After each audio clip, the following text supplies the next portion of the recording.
എന്റെ റബ്ബിനറിഞ്ഞൂടെ എനിക്കെന്താ വേണ്ടതെന്ന്? ഇല്ലേ? എന്റെ ഉമ്മ എനിക്ക് നല്ലതല്ലാത്തത് തരുമോ? നമ്മൾ പറഞ്ഞില്ല, അതായത് തൊണ്ടയില് ടോൺസിൽസ് ബാധിച്ചൊരു കുഞ്ഞിങ്ങനെ ഐസ്ക്രീം കണ്ടപ്പോ കരയാണ്, ഉമ്മി ഉമ്മി എനിക്ക് ഐസ്ക്രീം വേണം, ഐസ്ക്രീം വേണം. ഐസ്ക്രീം ഒന്നുമില്ല, ഐസ്ക്രീം ഒന്നും തരൂല. എന്താ ആ കുഞ്ഞെന്താ മനസ്സിലാക്കണത് ഉമ്മാനെ കുറിച്ച്? ഉമ്മാക്ക് എന്നോടൊരു, ആ ഉമ്മാനെ പോലെ സ്നേഹമുള്ള വേറൊരു ഉമ്മ ഉണ്ടാ? അല്ലേ? ആ കുഞ്ഞിന് ഇങ്ങനെ സംഭവിക്കുന്ന ആർക്കറിയാം? എന്നാലും ഉപ്പാനേക്കാൾ എന്റെ ഭാര്യയേക്കാൾ മക്കളേക്കാൾ ഞാൻ എന്നെ സ്നേഹിക്കുന്നതിനേക്കാൾ എന്നെ സ്നേഹിക്കുന്ന ഒരു ഇലാഹ് എനിക്കുണ്ട്, ഒരു റബ്ബ് എനിക്കുണ്ട്.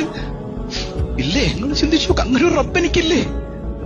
ആ റബ്ബ് എനിക്ക് എന്ത് തന്നാലും എനിക്ക് ഗുണമാണ്. വേറെ എന്തെങ്കിലും അവൻ തരുമോ?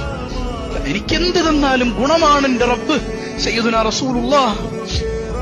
മനസ്സിലാക്കാൻ അല്ലാഹു തൗഫീഖ് നൽകട്ടെ. ഹത്താ യൽഖല്ലാഹു തആല, അല്ലാഹനെ കണ്ടുമുട്ടുന്നത് വരെ പടച്ചോൻ പരീക്ഷണം തരും സയ്യിദുനാ റസൂലുള്ളാഹ്. അങ്ങനെ കണ്ടുമുട്ടുമ്പോ എന്താ സംഭവിക്കണേ? വമാ അലൈഹി ഖത്തിആ, അവന്റെ ഒരു പാപം ഉണ്ടാവില്ല ശരീരത്തിൽ. ചെയ്ത പാപങ്ങളൊക്കെ കഴുകിപ്പോയിട്ടുണ്ടാവും. എന്തുകൊണ്ട്?